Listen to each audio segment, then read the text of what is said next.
Assalamualaikum warahmatullahi wabarakatuh. Kembali lagi dengan Dialektik TV kerjasama dengan Forum Satu Bangsa di acara Ceruk Berpikir. Kerjasama antara biasanya apa? Hah? Biasanya apa? Kerjasama antara Forum Satu Bangsa dan Dialektik Iya, TV. kerjasama dengan agak berbeda hari ini. Iya, kerjasama. Abis ditilang soalnya. Iya. Oleh Ibu Polwan. Ya, jumpa lagi dengan apa nih? Soulmate podcast saya. Enggak dong, rekan podcast ya. Rekan ya? Iya. Ya, oke, Adriansa dan rekan. Astrid Haura. Halo, halo semuanya. Oke, kali ini kita akan membahas tentang ini Astrid. Pendidikan ya. Pendidikan kritik terhadap sistem pendidikan. Astrid ini kan sebagai sistem pendidikan. Siswa SMA terbaik se-Indonesia loh. Enggak juga sebenarnya. Enggak ya? Iya. Enggak benar. Iya. Itu sebetulnya biasa aja sih gitu. Kalau Bang Adri? Iya. Ya saya siswa terburuk kan. Bekasi. Iya benar. Kak Adri SMA, MA atau Saya SMA, pesantren? saya Oh, SMA di SMA. Jakarta. Saya pesantren juga di pesantren kilat tapi. Oh, pesantren Jadi kilat sama ya, 7 hari gitu. Iya, kalau bulan Ramadan kan kita ada pesantrennya situ. Bukan pesantren rock and roll. Bukan, Yang dulu di SCTP. Udah, itu sinetron.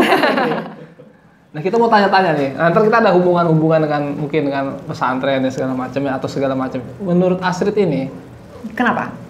sistem pendidikan di Indonesia ini sebenarnya sudah benar belum sih? Karena kalau kita lihat kan begitu-begitu saja dengan kurikulumnya, apalagi Pak Nadiem Makarim ini kan katanya membawa alternatif baru dengan sistem pendidikan, lalu banyak hujatan juga. Nah sebenarnya bagaimana nih pandangan Astrid terhadap dunia pendidikan di Indonesia ini? Iya, sebetulnya saya pengen tanya lagi ke Kak Adri. Oh, ini iya. dunia pendidikan Saya pada sekolah tingkat tidur, apa nih? Saya masalah sekolah tidur terus, jangan tanya-tanya, kamu aja jawab. Tes Tidur? Anda aja jawab. Tidur apa bolos? Bolos nggak pernah? Oh, tidur. Tidur. Jadi kalau lagi capek, Bu, izin saya mau UKS ya. Sebenarnya kondisi COVID seperti ini, di mana semua murid itu mostly sekolah Iya. online, Kesempatan, memprevent ya, mencegah murid-murid yang kayak Kak Adri gini, Iya, benar. yang triknya, Bu saya sakit gitu nggak bisa sekolah, Iya. Padahal mau nggak mau di saat pandemi kayak gini kan kita harus sekolah ya kan, Iya, betul. harus tetap mengikuti kelas walaupun tidak tatap muka kayak Iya. gitu kan. Tapi saya nggak pernah tawuran, nggak pernah ikut tawuran Oh saya. ya sama. Ya kayak cewek, kalau cowok wajar. Cuma pernah dipalak. Dipalak sering. Ya duit banyak kayak ini santai. Atau dia yang malak. Nggak, saya nggak pernah malak. Saya pernah dulu bagi jatah malak itu. Saya malah sakit perut karena uang haram kan. Ya. Pelajaran ya bagi kita Iya, semua sebenarnya. Uang haram nanti kita sudah dewasa akan jadi belangsak lah hidup kita tuh. Karena iya. kita memakan uang haram. Enggak, pelajarannya apa? Iya, pelajarannya bagi kita semua, Iya, jangan. Jangan jadi Adriansa. Iya. Betul. Nah, kembali lagi ke topik Iya. tentang pendidikan. Sebetulnya kalau di luar negeri itu kan bahasa Inggrisnya education, gitu. Itu pendidikan. Tapi sebetulnya di bahasa Indonesia itu apa sih? Ya kan, pertama kita harus membahas dulu apa itu pendidikan, gitu. Di bahasa Indonesia dulu deh. Soalnya selama saya sekolah dari TK sampai sekarang, saya banyak bertemu guru-guru saya yang memang pendidik, tapi ada juga yang hanya pengajar saja, gitu. Beda ya? Beda kalau Pendidikan menurut saya. pengajar tuh beda. Pendidikan dan pengajaran itu beda. Kalau menurut saya ya, kalau katanya Paulo Freire, seorang tokoh yang fokus di pendidikan asal Brazil, if you understand the word, you'll understand the world. Kalau kita mengetahui atau memahami satu kata, maka kita akan memahami dunia. Kayak gitu. Jadi hanya satu kata pun itu mempunyai arti yang berbeda sebetulnya.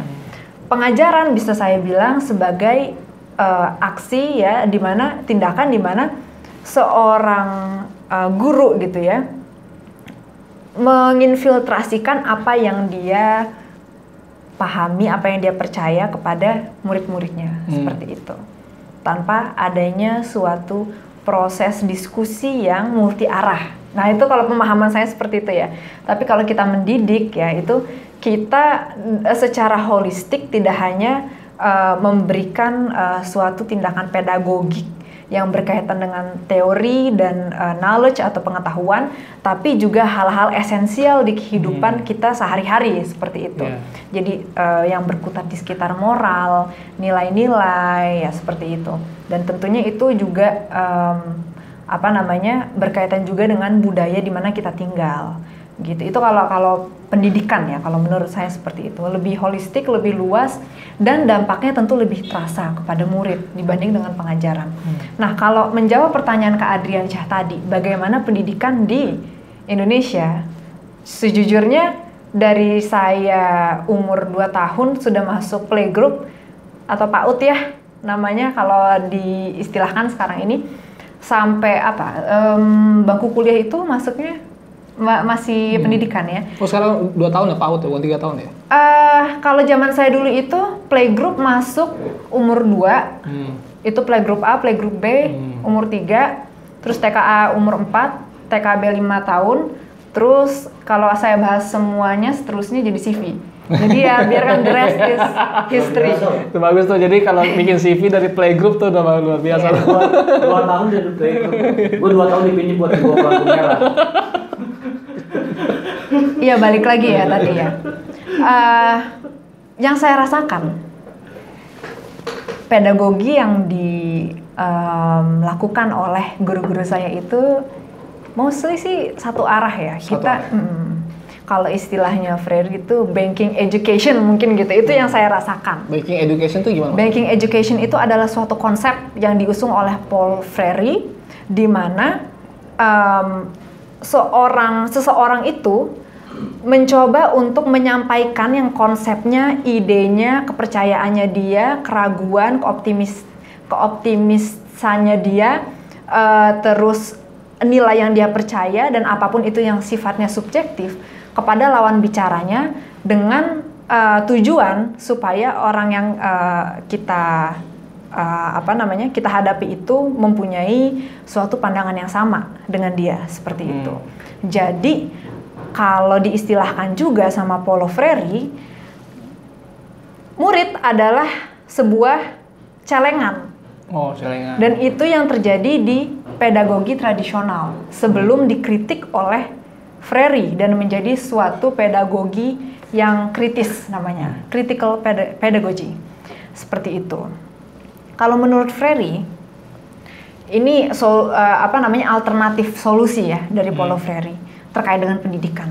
Dia orang Brazil dan dia melihat yang namanya krisis pendidikan yang terjadi di sana disebabkan oleh privilege yang tidak semua orang mendapatkan itu, atau privilege bahasa Indonesianya, kesempatan. Ya. Jadi dia lahir tahun 1921. Ini kita intermezzo dulu ya cerita ya. Dia lahir tahun 1921, dia besar ketika negara-negara itu semuanya sedang krisis akibat Perang Dunia Pertama. Adanya depresi besar di sana, Great Depression. Dan dia sempat mengalami kesulitan dalam belajar. Tapi ada satu kutipan ya, yang luar biasa yang dikatakan oleh Freire sebagai bukan justifikasinya kenapa dia nggak bisa belajar dengan baik, tapi sebagai suatu refleksi bagi kita semua. Dia bilang, saya bukannya bodoh gitu.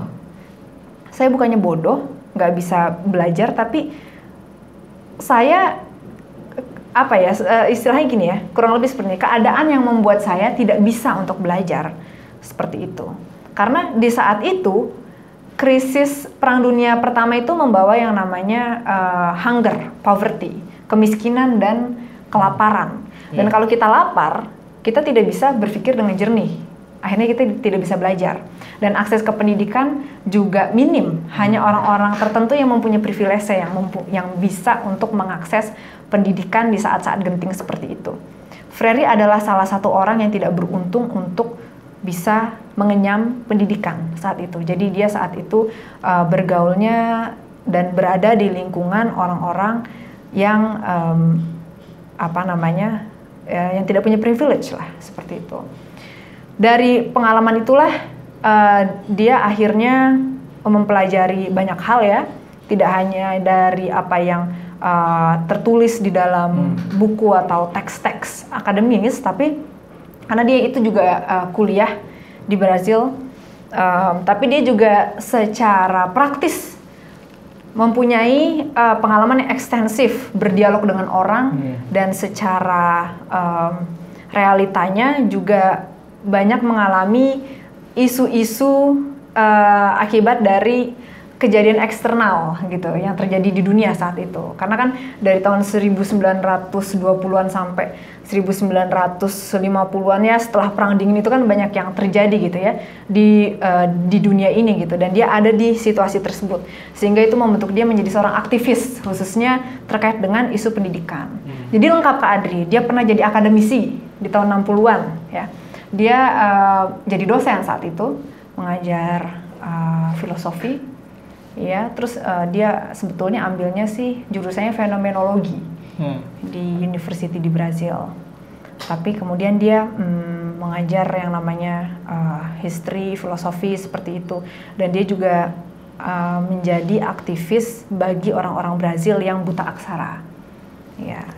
Kalau menurutnya Freire, orang-orang ini cara pengajarannya atau cara mendidiknya itu harus melalui yang namanya critical pedagogy gitu, pengajaran yang lebih kritis, di mana seseorang harus aware dengan relasi antara yang namanya ketidaksetaraan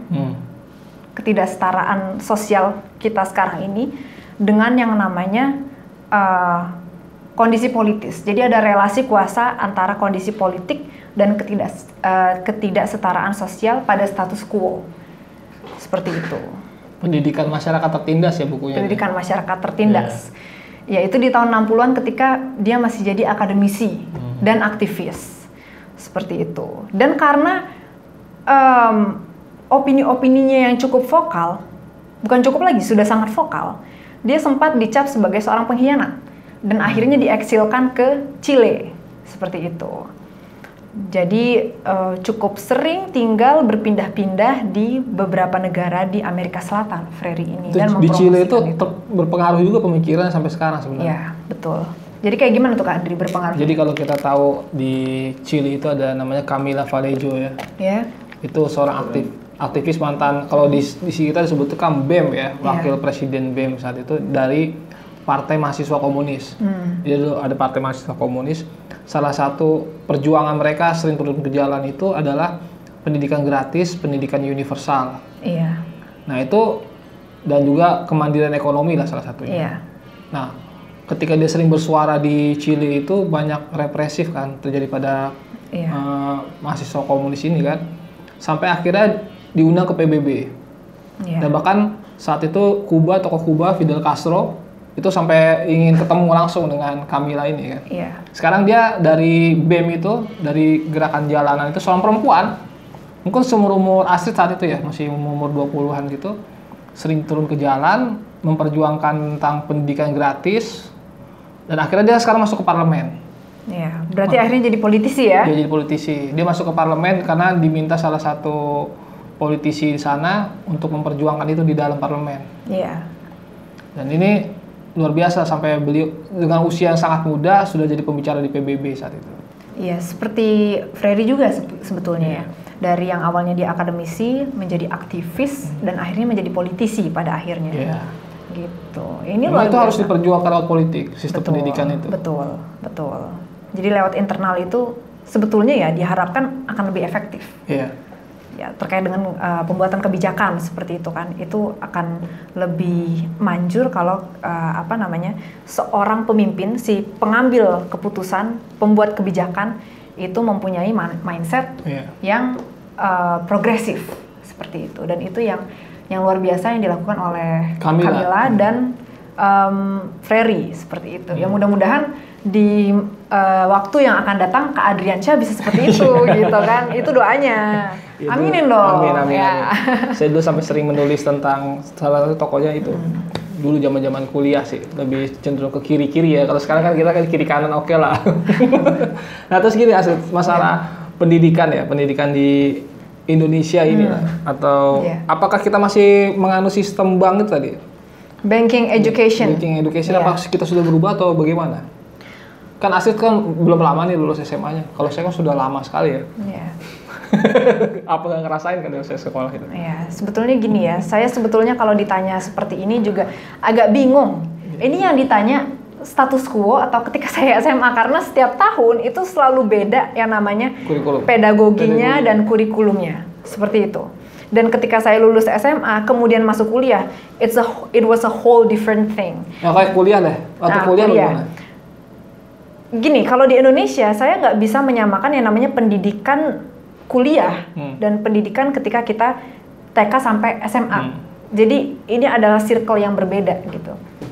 Karena jujur saya juga kaget ketika lulus SMA terus masuk kuliah, dimana ketika SMA itu kita sangat-sangat disuapi oleh yang namanya guru. Semua kita punya textbook yang tematik, ada apapun yang kita cari di pertanyaan ulangan itu selalu ada di buku itu gitu. Sementara kalau di kuliah kita lebih di trigger untuk mengemukakan opini seperti itu.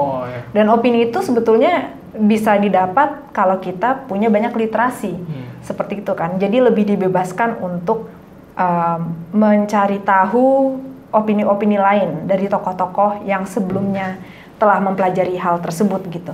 Cuma kesamaannya adalah mungkin dalam proses pengajarannya, masa kuliah dan masa TK sampai SMA di Indonesia ini cenderung lebih satu arah, dalam artian gini, ketika kita mempelajari sesuatu itu kita harus mendengarkan dosen atau guru berbicara, seperti itu kan, dan apa yang mereka kemukakan itu tuh menjadi hal pertama yang kita ingat di otak, di kepala gitu. Jadi referensi kita itu datang dari verbal, dari ucapan guru-guru gitu, bukannya kita. Jadi gini, apalagi pas kuliah ya, pas kuliah itu mungkin banyak dari teman-teman juga yang mengetahui misalkan teori komunisme atau teori sosiologi, teori international relations, itu awalnya taunya justru dari dosen, bukan dari persiapan sebelum masuk kelas baca bukunya Hans Morgenthau misalkan gitu, Politics Among Nations, atau baca bukunya Karl Marx, atau baca bukunya Herbert Spencer, atau baca pas Karl Marx kenapa ke saya gitu? Ya, karena tadi Anda bicara kiri-kiri gitu kan. Seperti itu, dan di kiri saya tidak ada siapa-siapa gitu. Gitu, jadi tidak ada yang mau saya kenalkan gitu kan. Iya, jadi ya seperti itu gitu. Kesamaannya adalah murid itu tidak punya suatu kesempatan atau tidak punya kemauan untuk mencari referensi lain selain apa yang dikatakan oleh gurunya, dan itu membentuk kita sebagai mahasiswa, sebagai murid menjadi insan-insan yang verbal centric. Makanya mungkin kalau teman-teman di luar negeri masih banyak ngelihat orang baca buku gitu, buku fisik, masih suka baca ya hal-hal lain yang di lembaran kertas atau segala macam. Kalau di sini orang-orang cenderung lebih suka mendengarkan, menonton. Makanya YouTube dan podcast laku gitu. Gitu sih. Jadi kesamanya itu. Tapi perbedaannya antara saya kuliah, masa-masa kuliah sama masa-masa TK sampai SMA ya. Wah, itu perbedaannya banyak sekali, seperti ada jurang gitu ya. Di masa kuliah ini sebetulnya kita udah bagus sih, kita dipaksa untuk mandiri gitu kan, untuk mencari tahu referensi-referensi yang banyak terkait dengan apa yang kita pelajari. Tapi mungkin mindset dari TK sampai SMA yang kita dicekoki pengetahuan dari textbook itu tidak bisa hilang sepenuhnya ketika kita kuliah gitu. Jadi kita tetap bersandar dengan apa yang menjadi lecture-nya dosen-dosen. Dan akhirnya ketika lulus ya begitu. Jadi kita agak kalau istilahnya Freire itu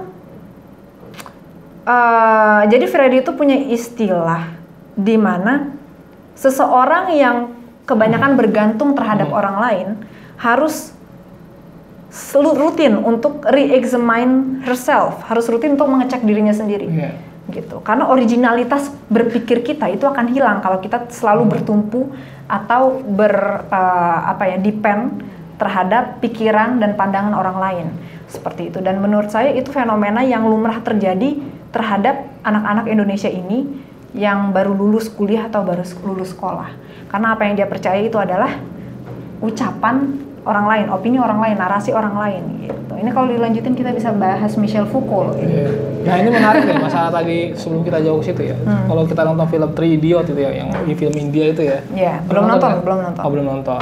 Jadi di situ ada adegan salah satu mahasiswa yang diidolakan adalah menghafal. Dia mampu menghafal semua isi buku dengan hafalannya itu. Dan ada satu mahasiswa yang disebut idiot, tapi sebenarnya dia tuh paling jenius lah. Iya. Bahwa dia melihat bahwa kita tidak bisa belajar terus dengan metode sekedar hafalan. Iya. Tapi juga benar-benar harus paham dengan kritis gitu, harus dengan kritisme itu. Iya. Bahkan dia pernah mengkritik gurunya.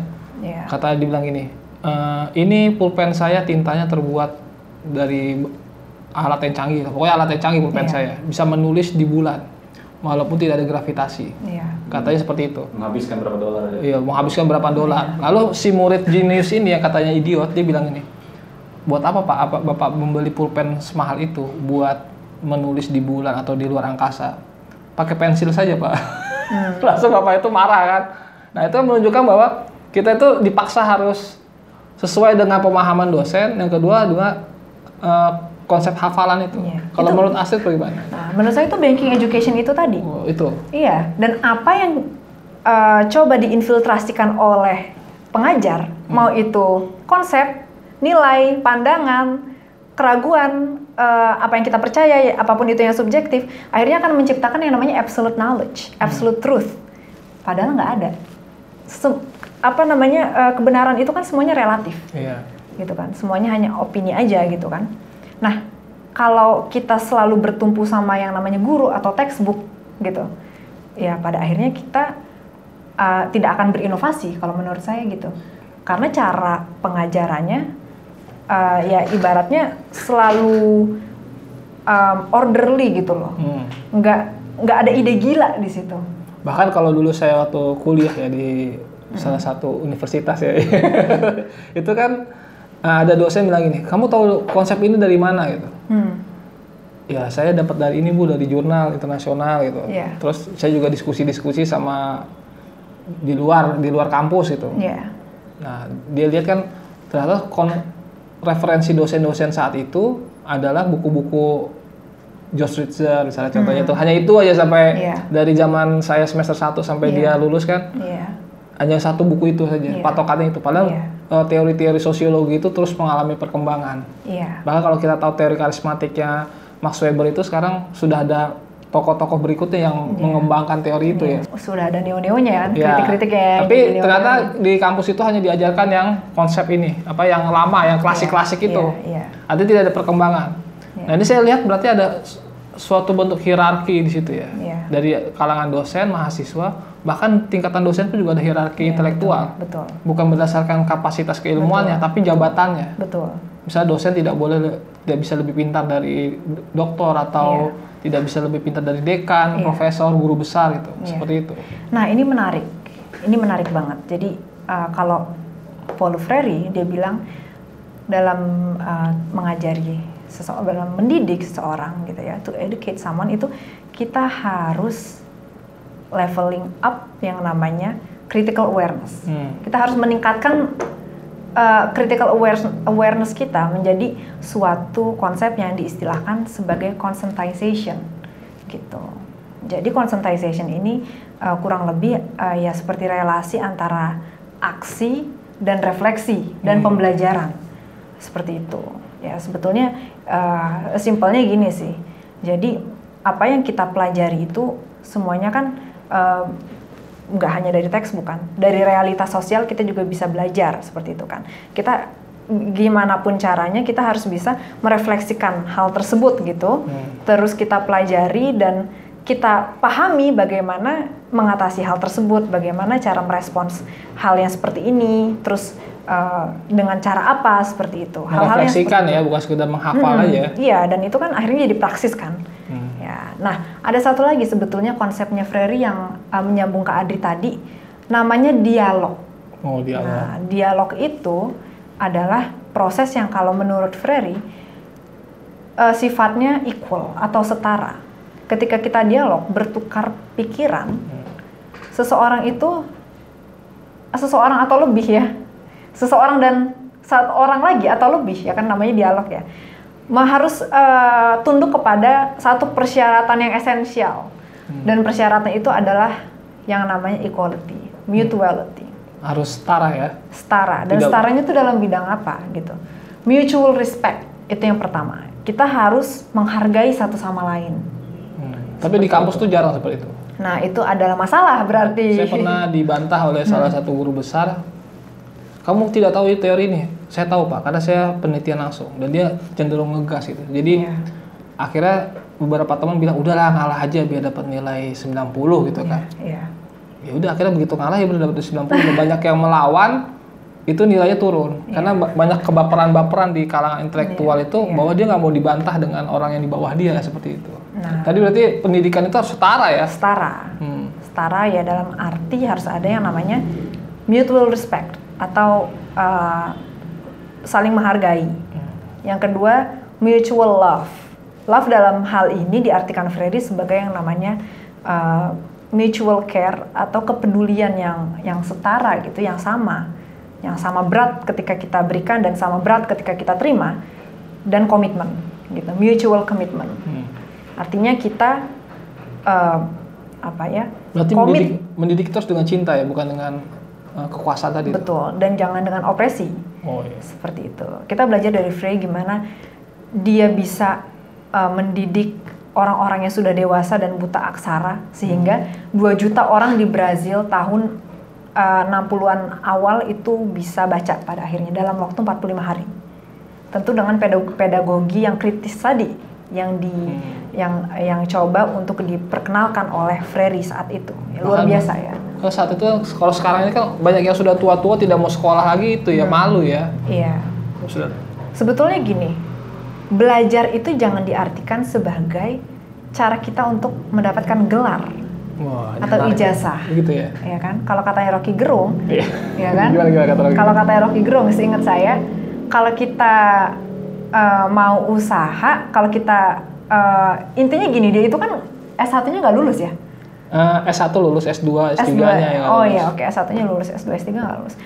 Kalau misalkan kita kuliah untuk mau cari gelar, ya pada akhirnya kita cuma jadi pekerja aja gitu. Tapi kalau kita mau langsung jadi pengusaha ya nggak perlu dibutuhkan itu yang namanya ijazah, gitu kan? Nggak perlu, bukan suatu persyaratan gitu. Kecuali kalau kita mau kerja, ngelamar kerja ada persyaratannya, maksimal umur berapa, ada ijazah S1 atau ada ijazah S2 dengan kemampuan gini, pengalaman kerja dan lain-lain, seperti itu kan. Dan ya sebetulnya apa yang menjadi pedagogi tradisional yang dikatakan oleh Freire tadi itu masih terrefleksikan di saat kita melamar kerja juga gitu kan. Ya, di poster lamaran kerja itu kan biasanya ya harus tamatan teknik apa gitu kan. Karena dianggapnya tamatan misalkan teknik elektro dapat menguasai bla bla bla bla bla tergantung dari kurikulum yang ada di kampus tersebut. Betul. Gitu kan. Kayak gitu. Itu kan hal-hal yang sebetulnya absolut gitu, yang ada hanya di jurusan itu gitu. Beda sama yang lebih progresif itu saya lihat sih Elon Musk ya sekarang itu ya. Dia tidak memandang orang dari backgroundnya dan ijazahnya apa. Seperti itu, asalkan bisa mengerjakan apa yang dijadikan job desk ya. Kalau orang Rocky Gerung itu pernah bilang begini, ijazah adalah bukti seseorang pernah sekolah. Iya. Tapi bukan bukti seseorang bisa pernah berpikir. Betul. Seperti itu. Jadi sekolah itu ya, mungkin kita sekolah ya, kan kita tahu lah kalau sekolah sekedar absen, lalu kita dapat contekan mungkin ya gitu. Lalu kita lulus dengan dikatrol-katrol nilai, tapi belum membuktikan bahwa kita tuh benar-benar baca buku, mengkritisi atau aktif di kelas.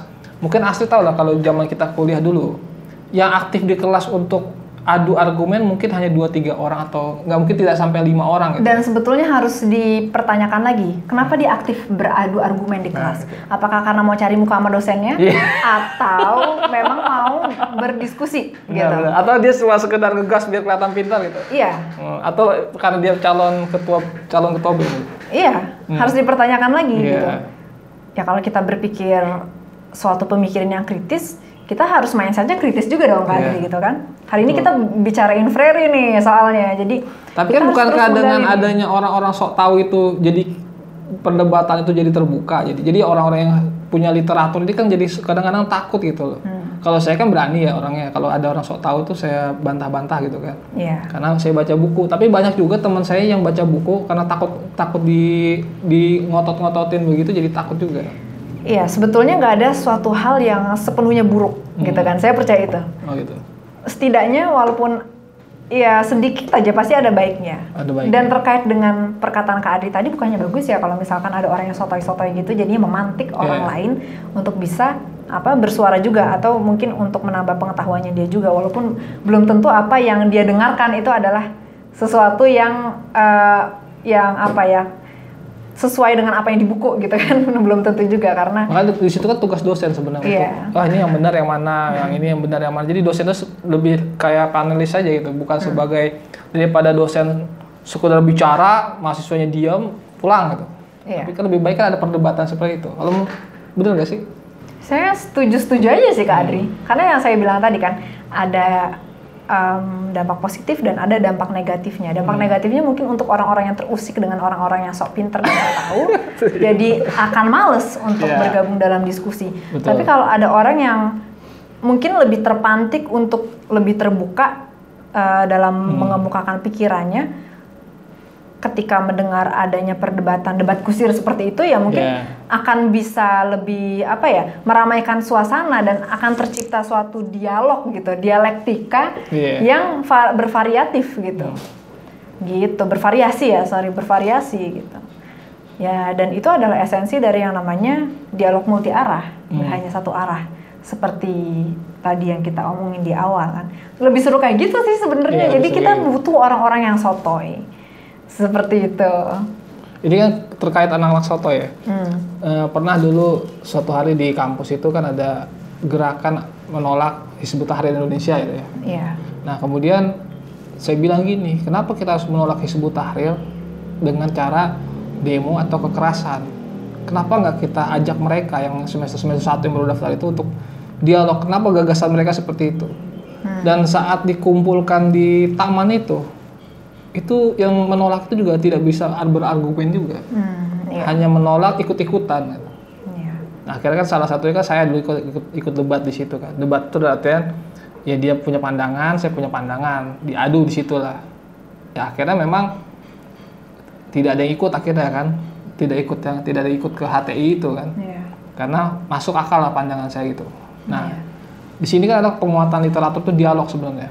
Dialog itu juga harus dibangun di tingkatan mahasiswa sampai tingkatan dosen. Nah, yang bingung ini, kalau dosennya itu ternyata ideologinya HTI, punya ideologi ke arah sana, dan mahasiswa itu rata-rata tidak berani untuk mendebat itu.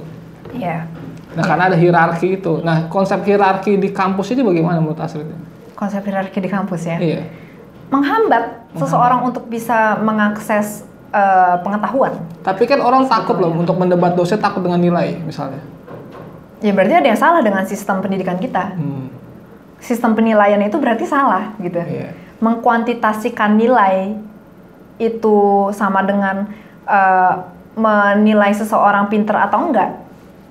Ya masih pemikiran yang purba sekali kalau menurut saya. Saya dulu pernah berdebat juga tentang salah satu dosen yang lulusan luar negeri tentang sosiologi budaya ya, tentang konsep budaya. Waktu itu kenapa saya berbeda pendapat? Karena saya belajar dengan para budayawan asing. Romo Muji ya, saya waktu itu diskusi dengan beliau. Dan saya membawa pemikiran Romo Muji yang sudah doktor ini ke kelas. Kemudian dosen itu tidak setuju dan banyak teman-teman yang bilang, lu tuh baru S1, dia tuh S2 di Amerika, katanya. Jadi lu nggak punya hak untuk membantah dia. Nah itu masih banyak mindset mahasiswa tuh seperti itu. Iya. Ya sebetulnya gini, kalau kita nyambung lagi dengan pemikirannya Frery, di masa sebelum dia aktif banget mengkritik yang namanya pendidikan, dia menganggap bahwa murid atau siswa itu adalah sebuah celengan. Kan? Ya, celengan. Alih-alih sebuah celengan, setelah dia mempromosikan apa yang namanya sebagai pedagogi yang kritis tadi itu, dia menuntut seorang siswa, mahasiswa ataupun orang secara umum ya yang pembelajar itu harus menjadi seorang co-creator of knowledge. Jadi co-creator of knowledge itu co-creator apa bahasa Indonesianya? Pembuat pengetahuan baru seperti itu gitu. Perbedaan perspektif itu merupakan sesuatu yang lazim aja. Cuma bagaimana kita menyikapi perbedaan tersebut itu yang penting gitu. Tidak bisa kita bahas, kita bantah mentah-mentah apa yang dikatakan oleh seseorang terkait dengan teori yang dia buat gitu kan. Tapi bagaimana kita itu tadi, bagaimana kita saling belajar dengan yang namanya mutual respect tadi, saling merefleksikan, terus saling memberi makna terhadap hal-hal tersebut itu yang penting gitu. Jadi ada tesis, antitesis, hipotesis. Gitu ya, siapa tahu dengan adanya perdebatan ini akan tercipta teori baru dan akhirnya memperkaya hazanah dari pendidikan kita sekarang ini gitu kan. Kayak gitu sih. Mungkin ini ya. Kalau menurut aku ini ada nyamuk by the way. Iya. Ikutan juga ya diskusi. Iya. Saya jadi ingat waktu itu ada salah satu pegawai di kampus itu nulis begini, tulis status ya. Iya. Ini tesis tumpuk-tumpuk, tesis disertasi pada numpuk nih di gudang. Kalau dikiloin lumayan nih, dia seperti itu kan. Yeah. Lalu di screenshot oleh teman saya, didiskusikan di mana namanya di grup WhatsApp waktu itu. Nah, saya bilang gini, saya ingat tulisan Gus Dur dulu bilang katanya kita ini untuk berangkat ke bulan itu cukup dengan menumpuk-numpuk tesis, makalah dan jurnal-jurnal sampai kita ke bulan.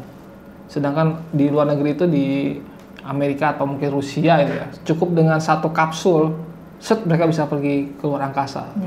Seperti itu. Artinya jadi pendidikan kita ini kebanyakan hanya ya formalitas hanya sekedar memperbanyak karya tulis ya, tapi tidak ada aplikasinya di dunia nyata seperti itu. Betul. Dan itu sekaligus membuat saya bertanya-tanya apakah sistem skripsi di perkuliahan itu masih perlu ataukah tidak? Iya, ada seorang dokter ya, profesor apa dokter, dia meneliti tentang lumut. Iya. Penelitian tentang lumut selama bertahun-tahun, hampir puluhan tahun dia meneliti tentang lumut, dan itu disertasinya hanya 7 halaman. 7 halaman.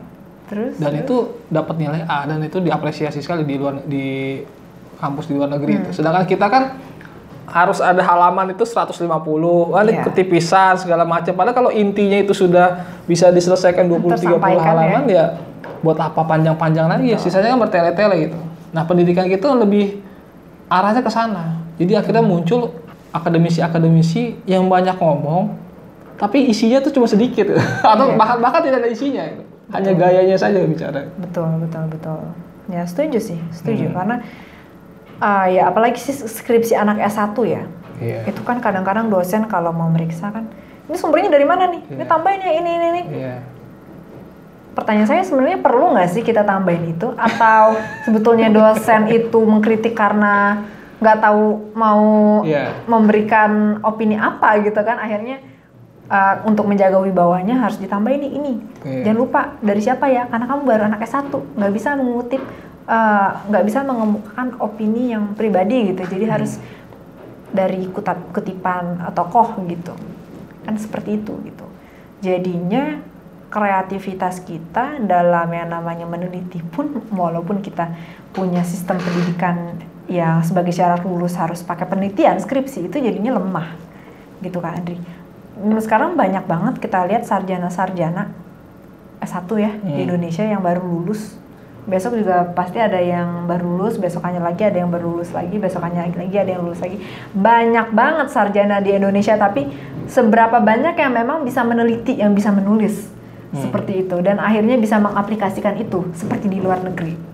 Kita ngelihat Kangen Band, kita bully loh Kak Adri, tapi di luar negeri Kangen Band itu diteliti dan masuk ke jurnal yang Q1 atau jurnal yang prestis, yang validitasnya itu ya nomor 1 gitu, kayak gitu.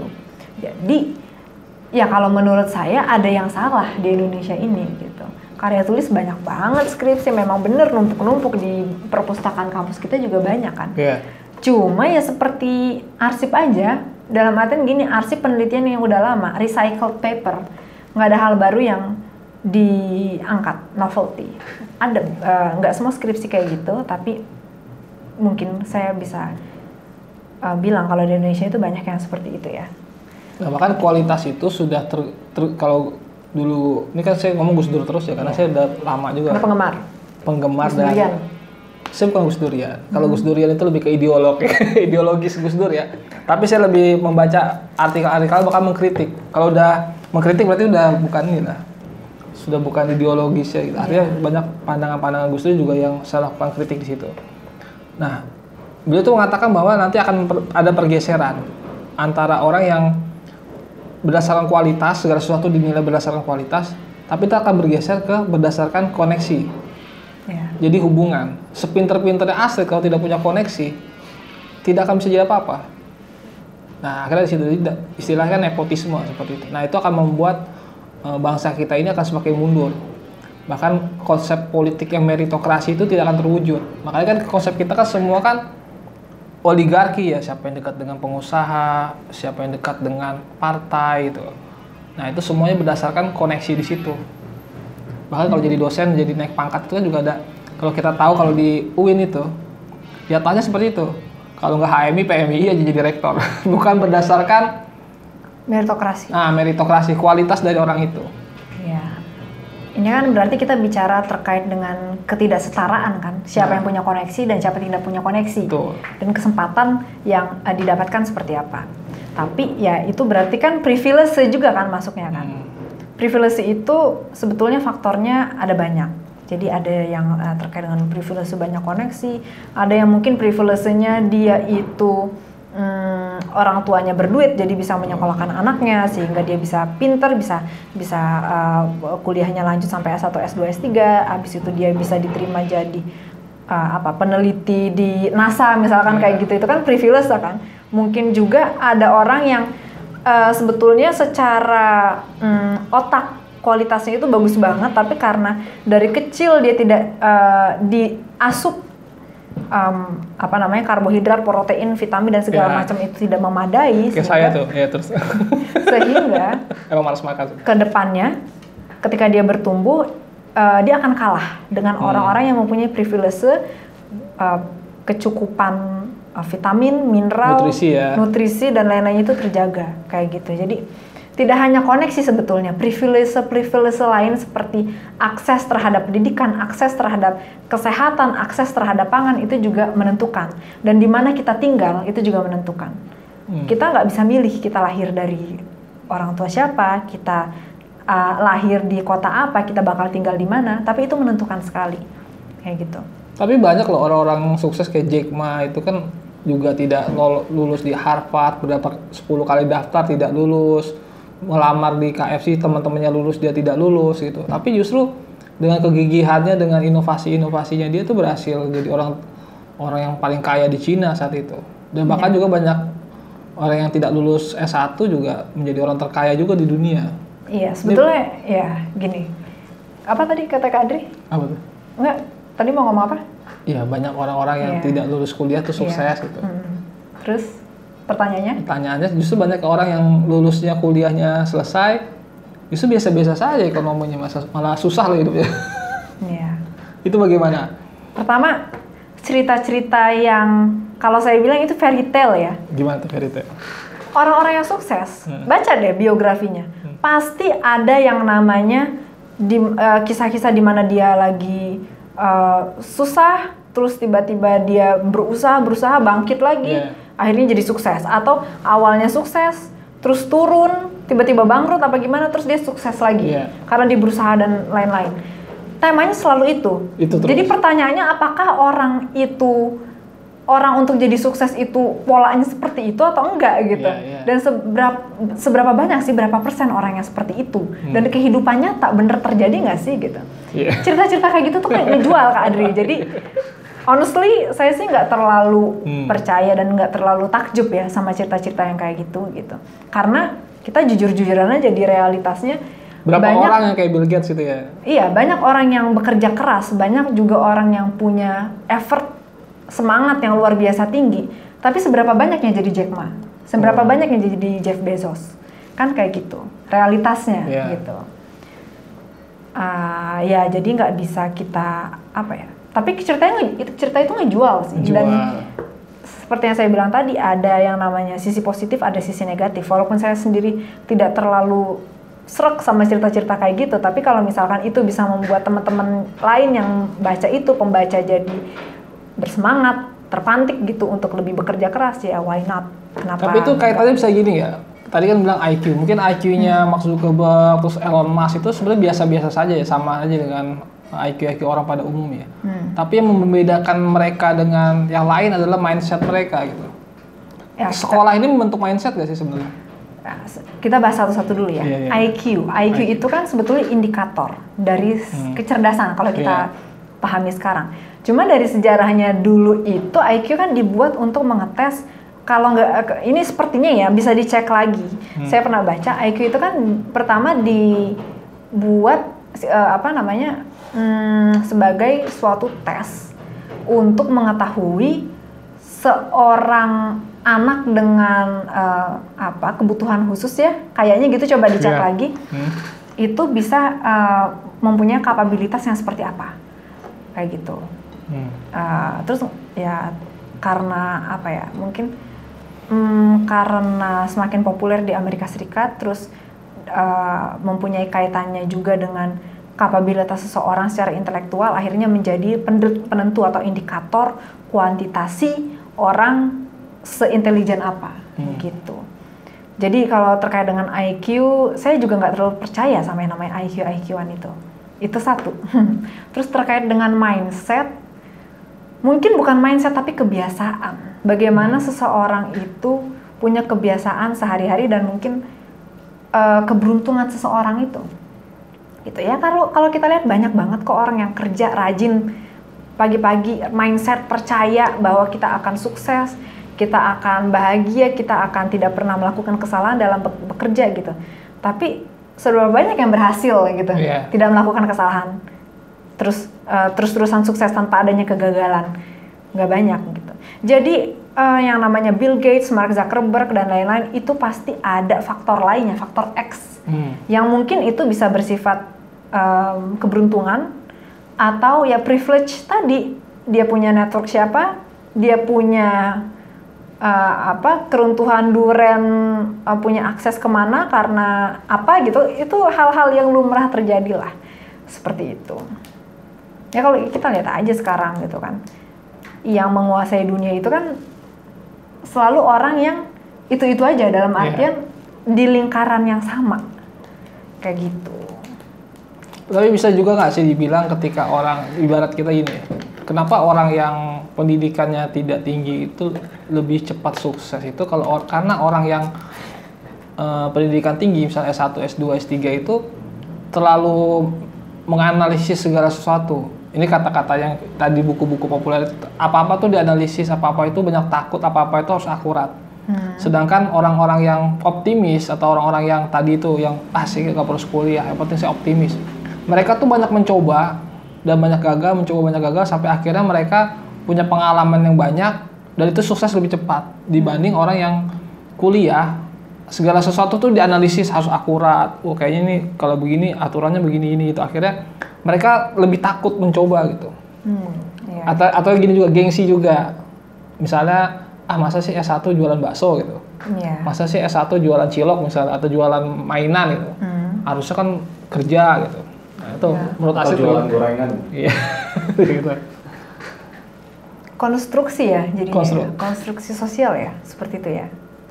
Ya, kalau menurut saya sih baiknya orang-orang yang trial and error dari realitas nyata itu ya ada baiknya juga belajar dari para teoritis ini gitu. Dan orang-orang yang terlalu bertumpu sama teori juga mungkin harus lebih harus lebih mempelajari sesuatu itu dengan lebih praktis gitu.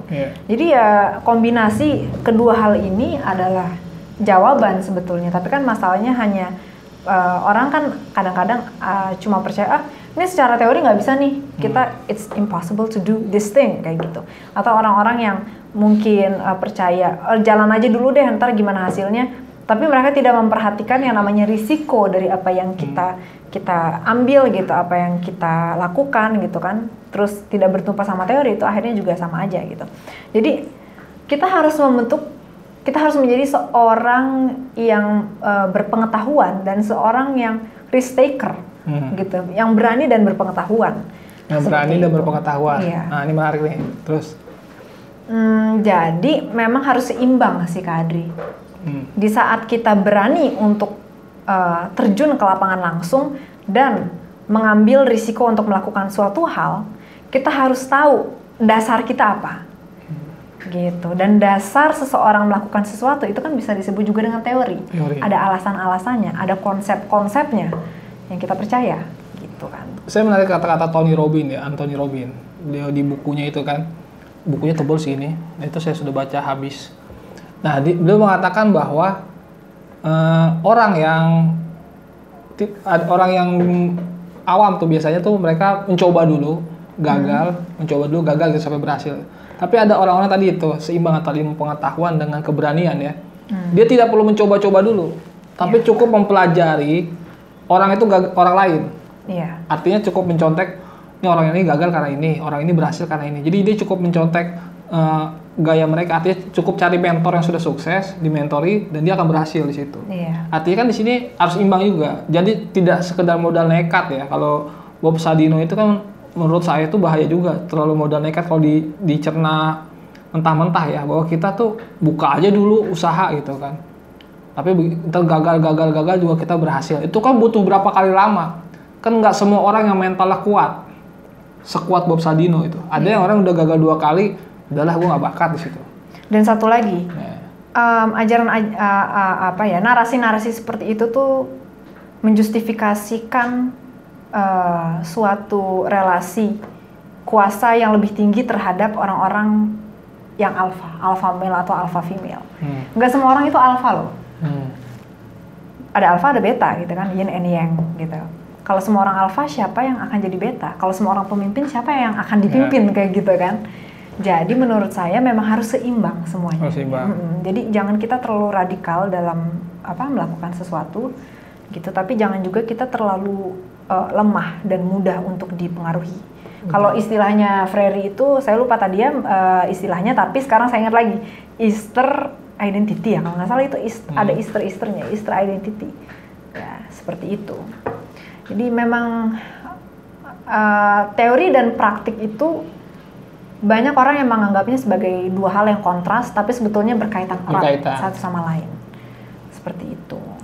Tindakan yang berdasarkan teori itu akan lebih cepat, mungkin akan lebih efisien ya. Tapi kalau terlalu banyak teori tidak bertindak juga salah. Betul. Artinya juga harus dua-duanya harus seimbang juga. Seimbang, betul. Iya. Misalnya ketika kita bikin media, misalnya bikin media YouTube, itu kan kita harus konsultasi juga dengan orang-orang yang sudah duluan kan. Kita baca-baca tutorial mempercepat subscriber, tutorial memperbanyak viewers. Nah, itu kan harus kita tonton dulu. Betul. Nah, ketika kita sudah tonton itu semua, ya udah baru kita buat gitu, baru kita eksekusi gitu kan. Betul. Artinya harus sejalan gitu ya seperti itu. Nah, kalau katanya Freire, kata kuncinya Freire ya dalam mempostulasikan teori-teorinya dia itu ada 2. Pertama knowledge, kedua experience, pengetahuan dan pengalaman.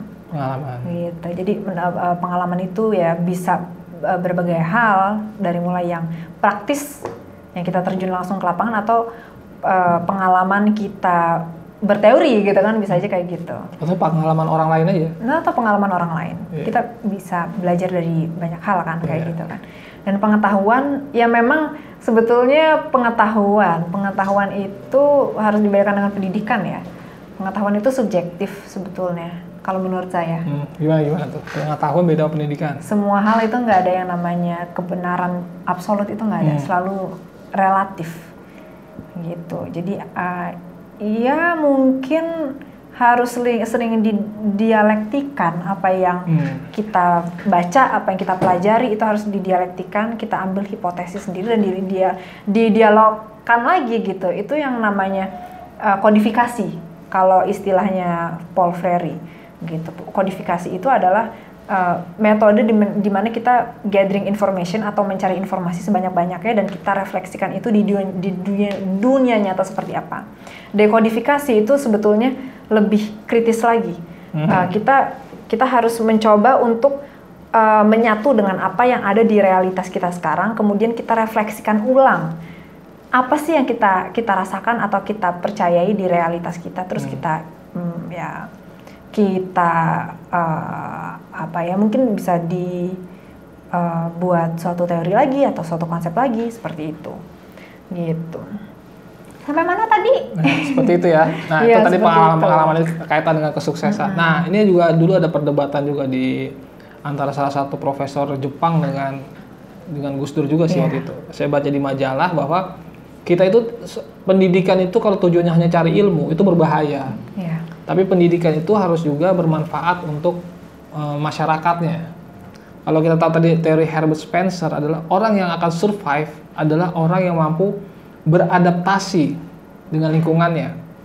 Artinya mampu beradaptasi itu berarti dia harus paham lingkungannya. Ini kemarin saya diskusikan juga sama Mas Jamilun ya, yang waktu beliau kan yang menggagas sekolah alam itu.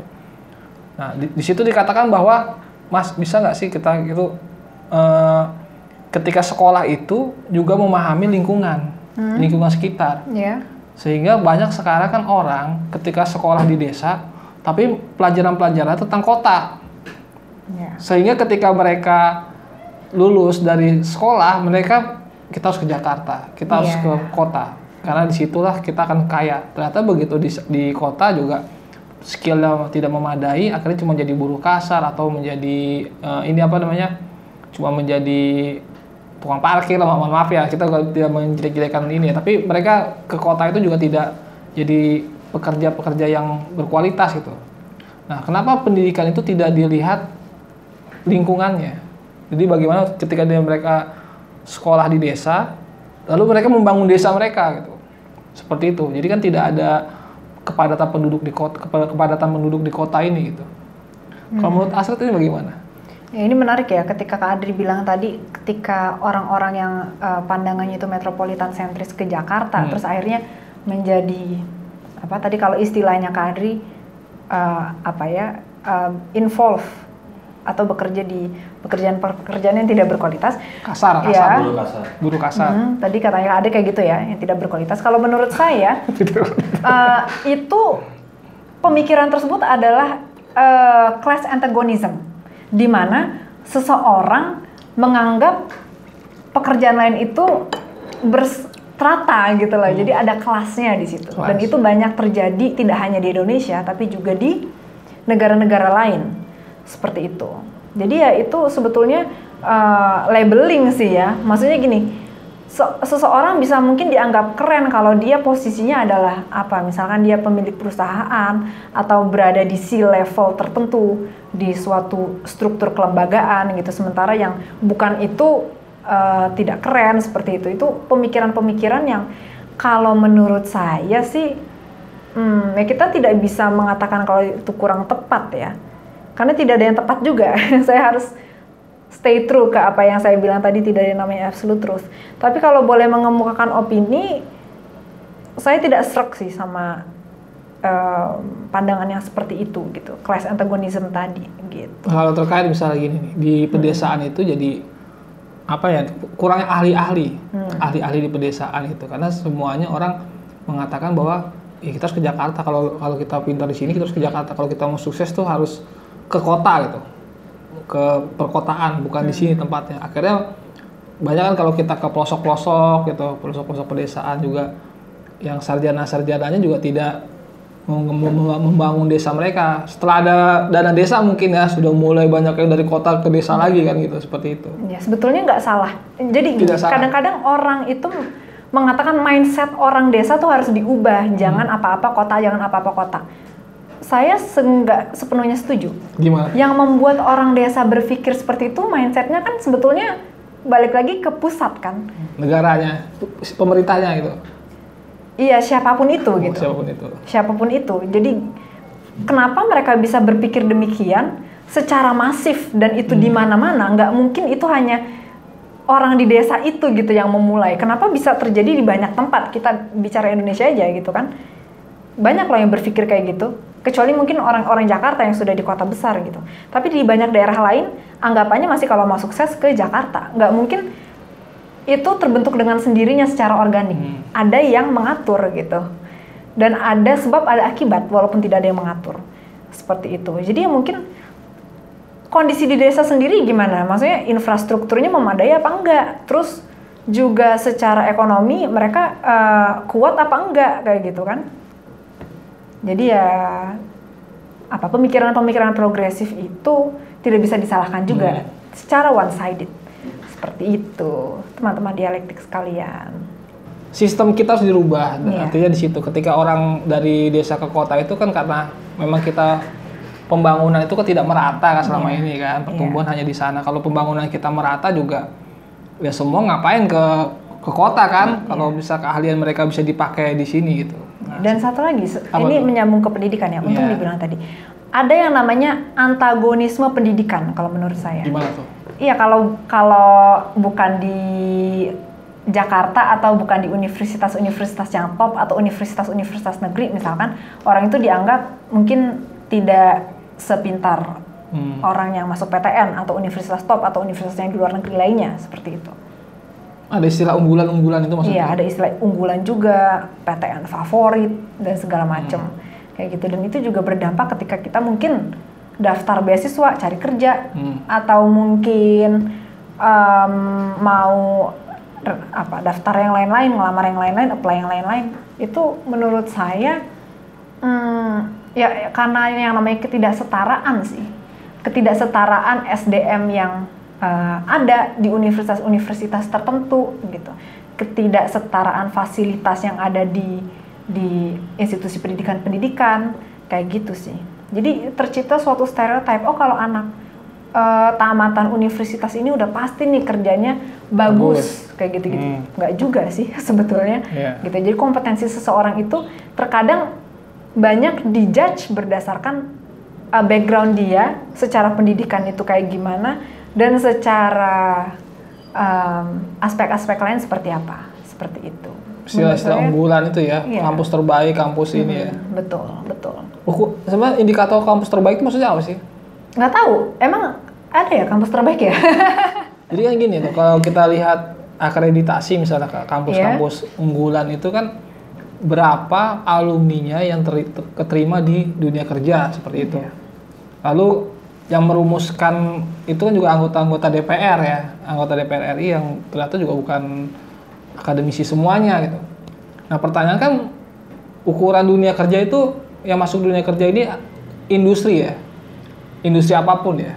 Nah, tapi kan kalau kita lihat banyak pekerjaan-pekerjaan ini yang tidak masuk di kategori di situ. Misalnya contohnya kiai. Kiai itu apa itu? Pekerjaan apa? Sejenis pekerjaan apa itu? Pekerjaan apa?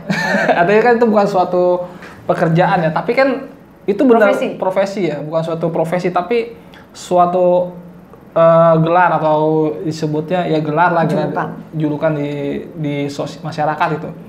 Tapi ketika seseorang menjadi kiai, jadi guru ngaji segala macam itu juga tidak dianggap sebagai pekerjaan. Akhirnya ketika lulus itu juga tidak ditanya sebagai lulusannya, ada yang mungkin tidak terdaftar lah sebagai lulusan yang masuk akreditasi itu. Karena di ukuran yang masuk akreditasi itu adalah yang bekerja misalnya di pemerintahan atau kerja di swasta gitu.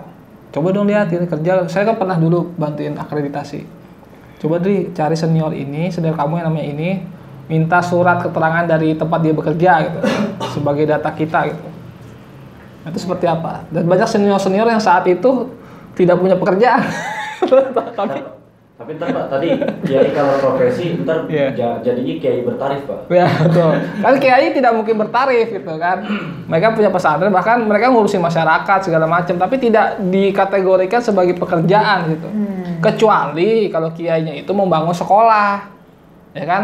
Sekarang kan syarat suatu pesantren itu dapat bantuan-bantuan itu harus ada ini namanya sekolah, itu harus ada sekolah. Mungkin jadi kepala sekolahnya, baru disitulah masuk pekerjaan. Tapi juga sebagai guru, bukan sebagai kiai atau sebagai ulama lah di situ. Iya, karena nggak ada indikatornya juga siapa itu Tidak kiai, ada siapa itu indikator. ulama gitu kan. Iya. Nah sebenarnya ini menarik sebenarnya ya, balik lagi ya kayak yang Kak Adri tadi katakan gitu.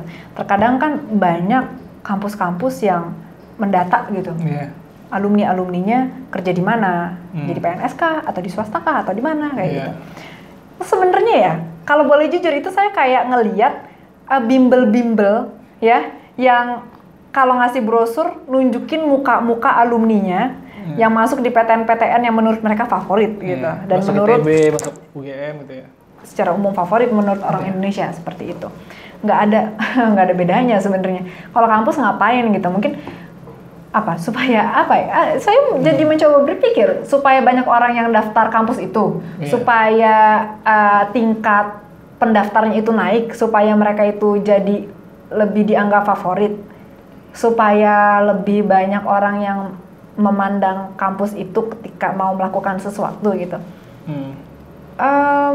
Jadi institusi pendidikan atau institusi apa gitu, saya jadi bingung gitu kan. Mungkin kampus itu lebih bangga ketika mahasiswanya itu bekerja di MNC TV dibanding dia menjadi Haritanu misalnya.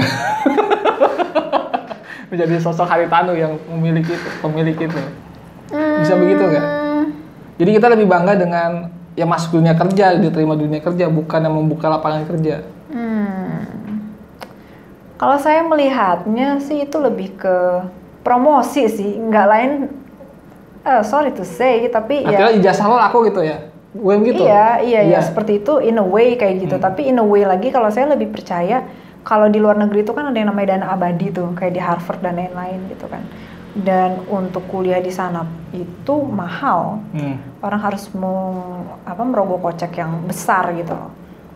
Dengan hasil yang dengan outcome dari alumninya bekerja di sini. Mungkin kalau di Harvard alumninya ada yang jadi presiden atau jadi kerja di NASA atau gimana, atau kerja di Google dan lain-lain, itu kan akhirnya mengangkat nama kampus sehingga orang tuh lebih tertarik ke sana, dan mereka dapat apa gitu ya, dapat dana abadi tadi. Jadi mungkin kalau ditinggiin ya nggak apa-apa lah, outcome yang kita dapat lebih gede kok kerja di sini. Mungkin itu ya kalau kita pandang secara kapitalis ya kayak gitu ya.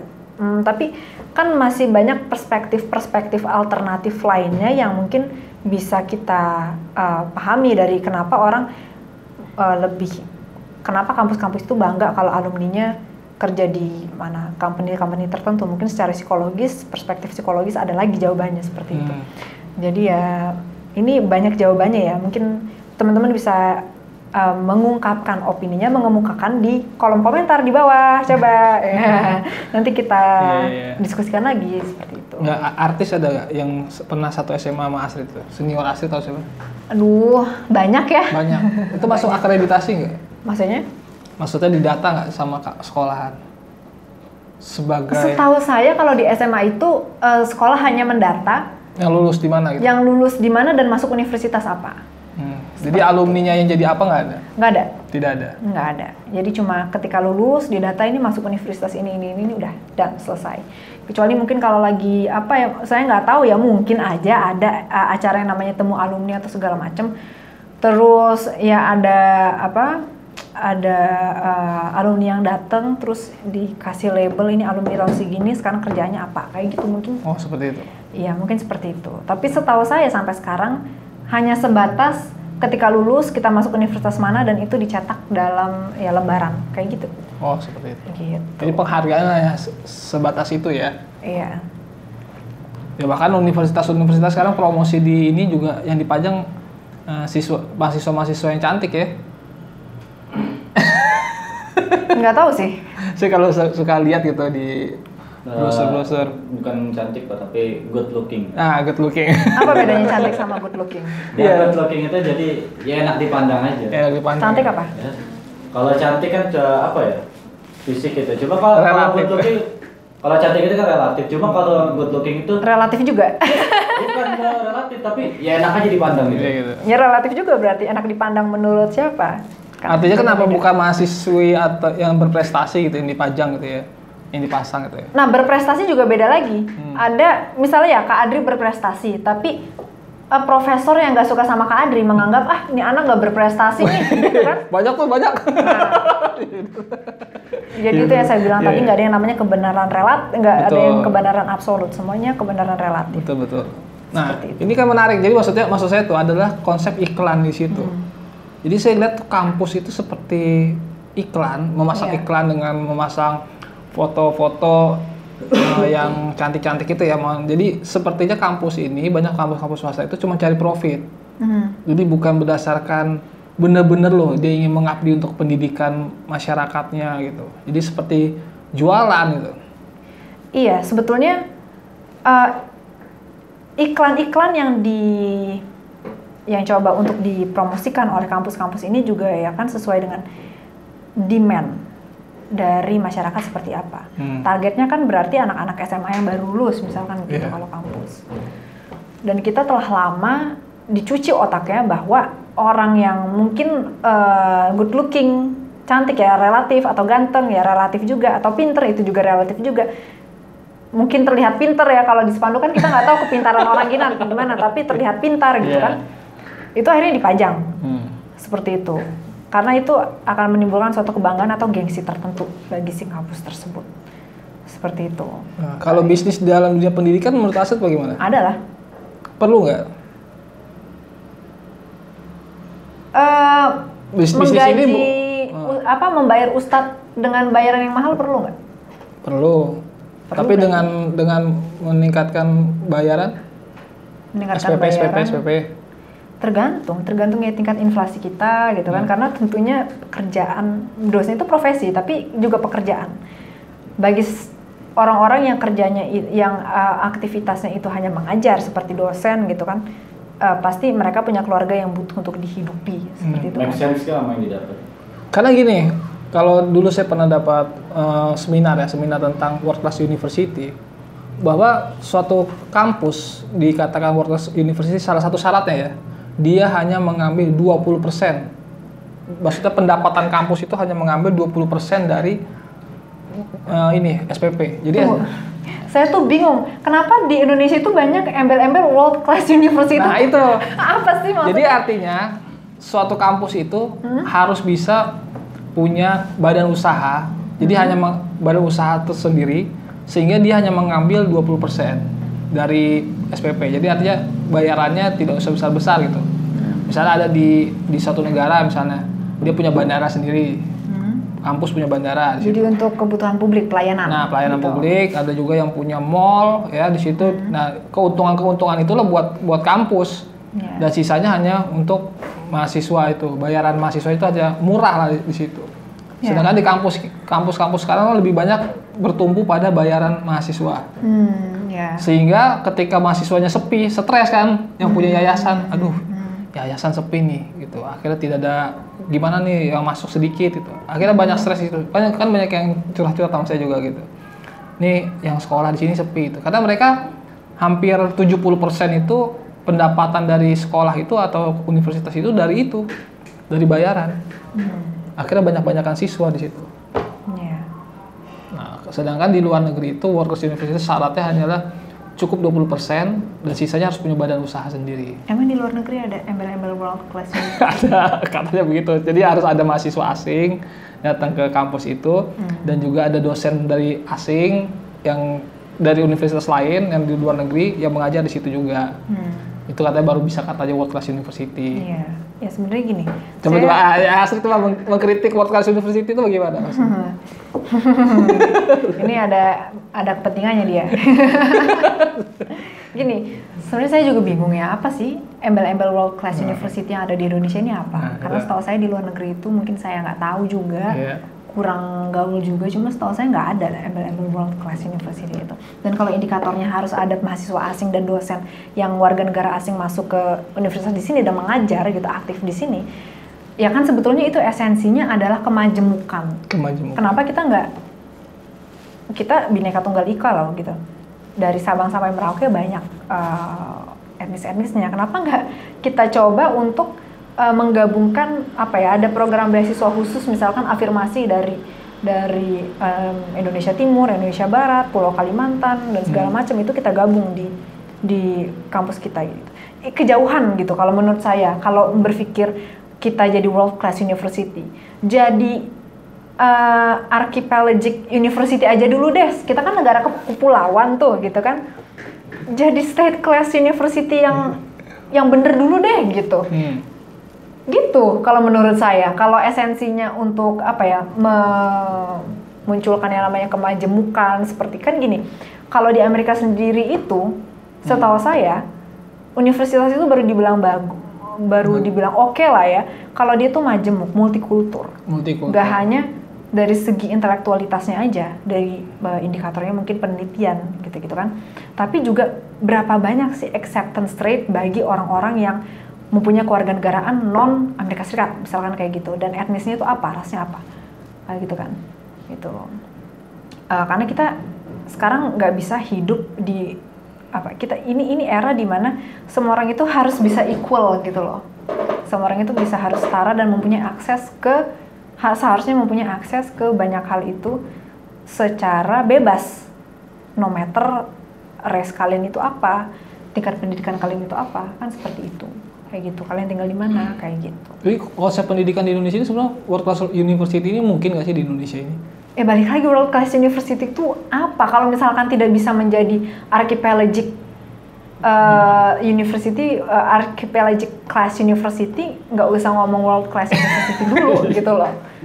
Gitu, karena sejujurnya di kampus kita pun juga ya banyak kan warga negara asing yang jadi mahasiswa di kampus kita.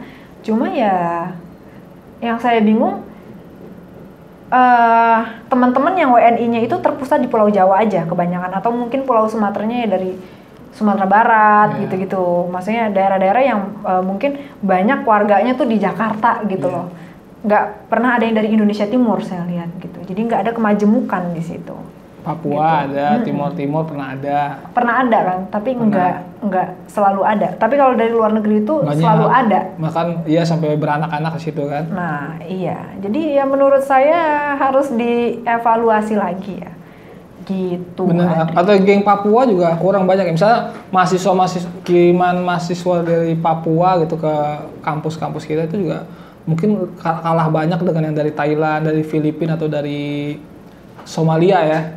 Ya kan seperti itu ya. Lebih banyak Somalia mungkin daripada Papua yang kuliah di situ. Iya, itu dia karena ambisi world class university tadi ya, balik lagi gitu. Jadi, yang indikatornya nggak jelas kan. Jadi seperti apa namanya ya? Kayak rasis itu. Maksudnya kalau luar negeri itu keren gitu. Orang luar negeri kuliah di sini keren gitu. Padahal secara intelektual biasa aja. Kan saya pernah dulu kuliah sama anak Libya ya. Itu soal saya diambil loh, dicontek full sama dia gitu. Jadi salah satu mata kuliah jawabannya diambil, dan akhirnya saya foto, saya bilang, ngapain sih kuliah-kuliah ke luar negeri, dia aja nyontek sama kita. Iya, itu sebenarnya whitewashing, dan ya itu bentuk whitewashing kalau apa-apa yang barat gitu, apa-apa yang bule, apa-apa yang kulit putih itu keren. Apa-apa yang Arab gitu. Apa-apa yang Arab itu wow kayak gitu. Inferioritas ya gitu. Betul. Kalau kita bahas ada teorinya ya, sosiologi ya. Tentang itu ya. Iya. Jadi kita terlalu mengagung-agungkan lu asing gitu ya. Iya.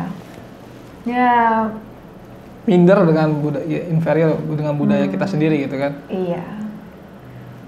Jadi nah itu juga masalah ini ya. Yang tadi yang kalau mahasiswa asing ke Indonesia, misalnya contohnya ya, misalnya mahasiswa asing ke Indonesia, pernah ya ada dia tidak bisa bahasa Inggris, hanya bisa bahasa Arab misalnya. Tapi diterima gitu. Sedangkan kita kalau kita kuliah di Arab, kita harus bisa bahasa Arab. Dan harus hafal juz loh. Udah harus lebih ini. Kenapa? Sedangkan mereka itu orang Arab kesini bahasa Inggrisnya tidak lancar, hanya bisa bahasa Arab, tidak bisa bahasa Indonesia juga. Dan tidak semua dosen itu yang di kampus saya itu, kampus kita ini bisa bahasa Arab dengan lancar, karena dosen-dosen umum juga kan. Nah, akhirnya dia minta terjemahin itu. Terus saya mikir begini, ini kayak itu tadi ambisi world class university itu untuk memenuhi kapasitas dari mahasiswa-mahasiswa asing itu. Jadi mahasiswa yang tidak bisa bahasa Inggris, tidak bisa bahasa Indonesia, kuliah di Indonesia. Sedangkan kita orang Indonesia, kalau kuliah di Timur Tengah harus bisa bahasa Arab. Iya.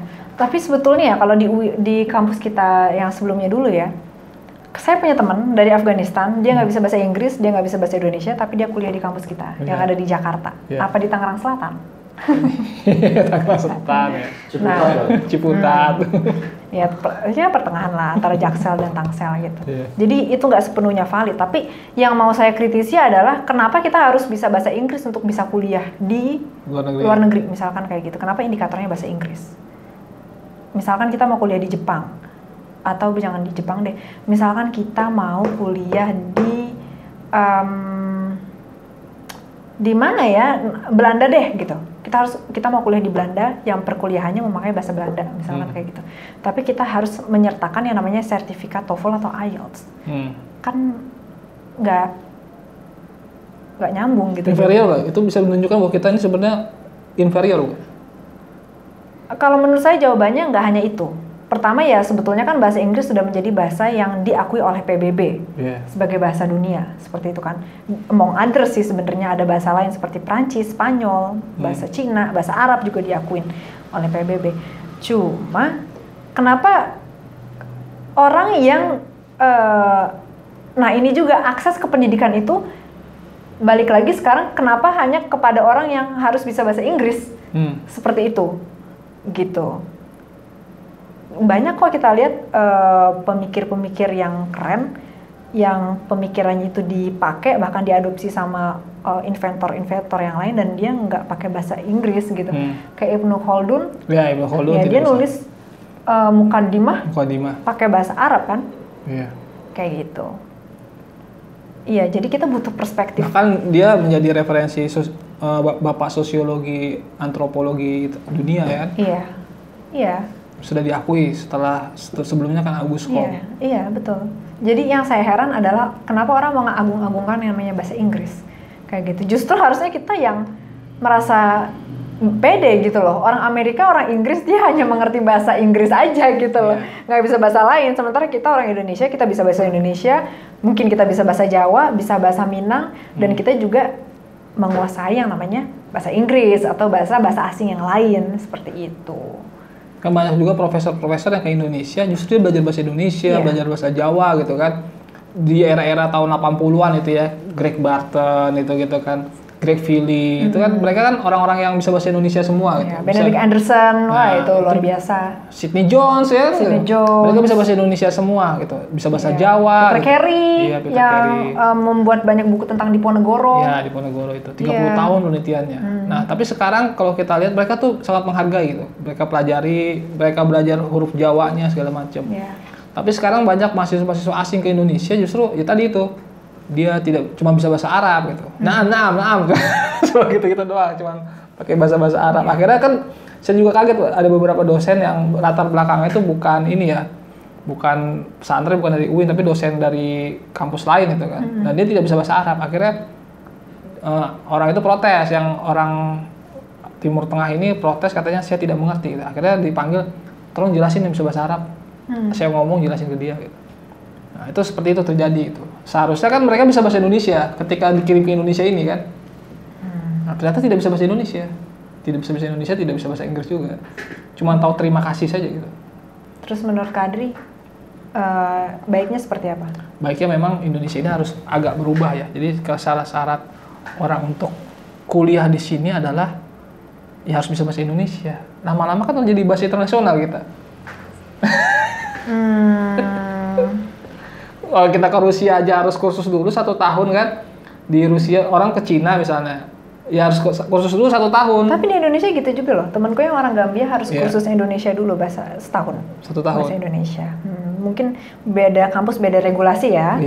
Kayak gitu. Cuma di Indonesia sendiri udah banyak diaplikasikan seperti itu. Jadi harus belajar bahasa Indonesia dulu dan kita nggak banyak orang yang tahu kalau kita mempunyai tes standarisasi bahasa Indonesia bagi orang penutur bahasa Indonesia. Jadi semacam TOEFL atau IELTS-nya bahasa Indonesia, gitu.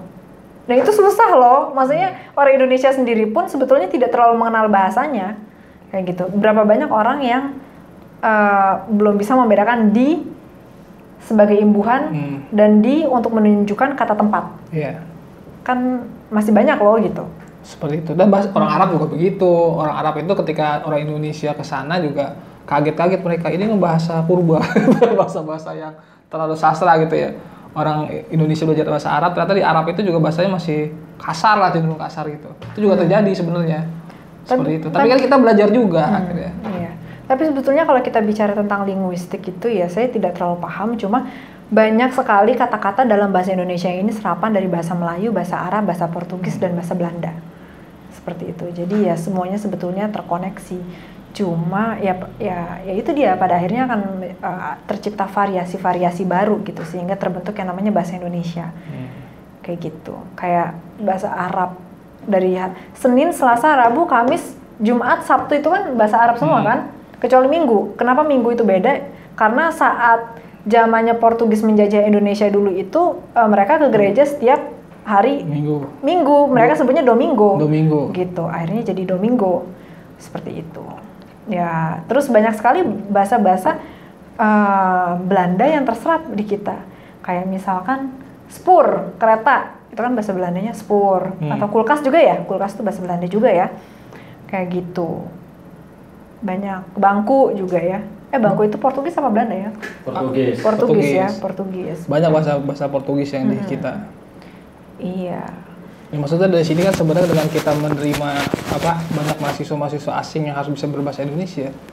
Kalau banyak saja kuliah di sini misalnya, berarti kan lama kelamaan Indonesia ini menjadi suatu bahasa internasional loh. Kalau kita ekonomi dunia kita nanti naik ya, seperti itu. Setuju nggak sih? Sekarang kan udah mulai nih banyak yang belajar bahasa Mandarin kan, gara-gara ekonomi Cina itu naik. Tunggu, alasannya kenapa? Alasannya kenapa kita harus membuat orang mempelajari bahasa Indonesia gitu? Iya, seperti itu. Karena ya apa? Oke, peluangnya ya, misalkan masyarakat ekonomi ASEAN, Indonesia sebagai salah satu powerhouse di ASEAN secara populasi dan mungkin GDP-nya ya relatif lebih tinggi dibanding negara-negara ASEAN lain. Oke lah, misalkan orang mau jualan di Indonesia gitu. Tapi dan orang mau mempelajari dan menguasai bahasa Indonesia gitu. Tapi orang Indonesia sendiri semakin kesini semakin tidak menggunakan bahasa Indonesia. Jadi menurut saya juga nggak penting-penting amat. Kalau kita lihat di mall, diskon, kalimat diskon itu udah sale semuanya. Sale 80% misalkan gitu kan. Kalau kita ini dalam konteks ekonomi ya gitu. Atau secara media.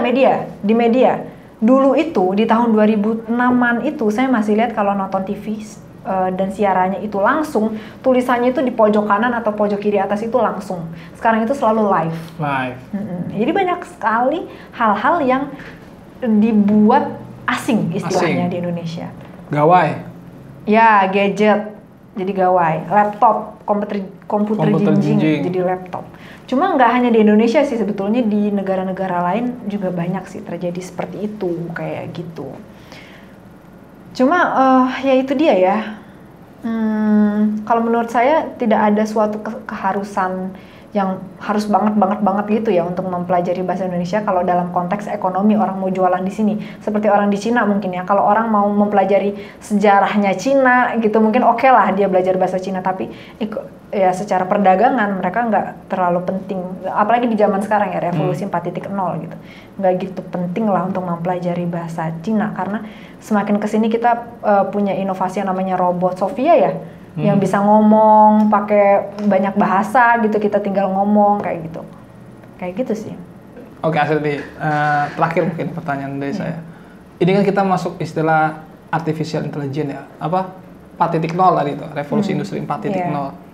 Ini kedepannya kan semua katanya Ibu Sri Mulyani ini akan digantikan oleh banyak hal-hal yang akan digantikan oleh robot gitu. Bahkan robot itu bisa sampai menganalisis segala macam gitu kan, bisa menjadi peran akuntan, notulensi segala macam itu sudah bisa digantikan oleh mesin, ya. Bisa digantikan oleh robot. Nah, artinya kita kuliah tinggi-tinggi itu belajar macam-macam itu bagaimana kalau nanti suatu saat kita digantikan robot? Menurut Asit bagaimana? Gini ya, semua tuh ada porsinya kalau menurut saya. Robot bisa mengambil alih pekerjaan-pekerjaan tertentu, tapi ada pekerjaan lainnya yang tidak bisa diambil alih robot. Dan itu sebetulnya kesempatan kita ya untuk mengisi pos-pos itu gitu. Dan itu adalah pos-pos yang lama terlupakan kalau menurut saya. Apa sih menurut Kak Adri pekerjaan yang nggak bisa digantikan oleh robot?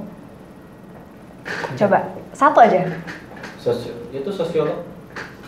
Sosiolog, arkeolog. Arkeolog. Nah, kan banyak orang melupakan profesi sebagai arkeolog atau sosiolog. Bahkan cenderung orang tuh kalau masuk departemen arkeologi kalau kuliah tuh suka ditanya mau jadi apa gitu kan. Justru itu peluangnya gitu.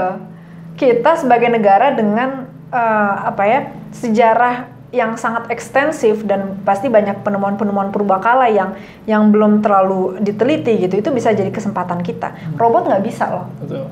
Gitu. Jadi itu kan harus ada yang namanya sense of yang robot tuh robot yang terlalu matematis itu nggak bisa, belum sampai situ kepahamannya seperti itu. Cuma tentu kita harus berkoordinasi juga dengan kita bisa beradaptasi dengan teknologi, bisa menerima keadaan. Kita jadi arkeolog, tapi kita juga menggunakan teknologi yang sekiranya bisa bermanfaat bagi penelitian kita. Kayak waktu saya pernah nonton di National Geographic itu, ada seorang peneliti di Amerika Serikat yang mencoba untuk mencari tahu peninggalan di Machu Picchu menggunakan teknologi LiDAR. Sehingga ketahuan tuh ternyata banyak loh penemuan-penemuan yang belum kita gali nih. Di sini lokasi-lokasinya, karena itu teknologi yang berhasil menembus layer-layer yang sebelumnya nggak ketahuan, yang tertutupi gitu. Tapi lewat teknologi akhirnya bisa ketahuan. Yang gali, yang ekskavasi tentunya ya kita juga gitu loh. Kita yang cari, mungkin juga dengan bantuan teknologi, tapi teknologi tanpa manusia tidak akan tercipta. Dan apalagi beroperasi gitu. Manusia tanpa teknologi di situasi sekarang ini akan jadi mundur ke belakang gitu. Ibarat kita nggak punya HP nih. Terus ya ini kan teknologi ya. Mobil itu juga teknologi. Terus saya dari Tebet di sini ke rumah saya yang jaraknya itu bisa 20 kiloan, harus Harus jalan kaki gitu kan? Nggak bisa gitu loh. Jadi memang harus semua hal dikoordinasikan dan diseimbangkan seperti itu. Oke, berarti harus ada hal-hal yang peran manusia ya di situ ya? Oh tentu harus ada. Bahkan Anda juga jangan menikah dengan robot juga. Mentang-mentang robot gak bisa ngambek ya. Maksud Anda apa? Gitu. Nah, mungkin itu aja cerita. Luar biasa sekali tadi. Iya. Jadi kita episode kali ini memang lebih progresif daripada episode-episode sebelumnya. Ya, lebih panas. Astrid juga lebih terlihat lebih emosi ya dengan dunia pendidikan kita ini ya. Betul ya? Biasa aja sih sebenarnya, emang polisi aja. Jangan lebih emosional gitu. Ya mungkin itu saya sahabat-sahabat Dialektik TV. Terima kasih, saya Adriansyah. Saya Astrid Taura. Ya, terima kasih, jangan lupa terus saksikan kami Ceruk Berpikir kerjasama Dialektik TV dan Forum Satu Bangsa. Dan jangan lupa like, share, komen, dan subscribe channel Dialektik TV. Sekian dari kami. Wassalamualaikum warahmatullahi wabarakatuh.